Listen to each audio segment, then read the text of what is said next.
Aujourd'hui, je vais vous faire une analyse de la nouvelle de Claude Seignolle, Le meneur de loups. Cette nouvelle fantastique est particulièrement effrayante. D'abord, la personnification de l'hiver, qui semble enfoncer ses doigts dans la terre, donne l'image d'un monstre à qui personne ne pourra échapper. Ensuite, l'évocation de la mort omniprésente rappelle à chacun que dans ce temps-là, les personnes âgées et les enfants étaient les premiers à mourir de froid. Enfin, les survivants au froid devaient affronter les loups. La peur du loup, c'est-à-dire la peur d'être dévoré vivant, est très ancrée dans la campagne française et ce n'est pas sans raison puisque des milliers de personnes y ont été dévorées par les loups.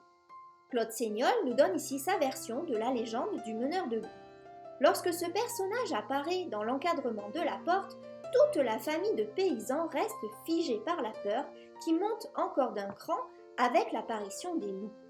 Le meneur de loups semble être un loup lui-même puisqu'il a du mal à parler dans un langage correct et qui mange à même le sol au milieu de ses bêtes afin d'affirmer son rôle de dominant dans la meute.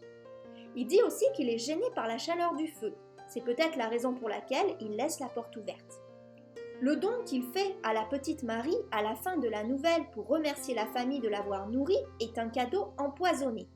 En effet, la petite fille sera capable de soigner et guérir les blessures causées par les loups et de comprendre ces animaux, c'est-à-dire certainement de les faire partir sans être blessée par eux, ce qui apparaît comme une aubaine pour les villageois. Cependant, le meneur de loups précise bien que ce don disparaîtra à sa propre mort. Alors comme Marie n'aura aucun moyen de connaître le moment exact où le meneur de loups va mourir, il y a fort à parier qu'à ce moment-là, elle-même mourra dévorée par les loups qui ne la reconnaîtront plus à cet instant précis.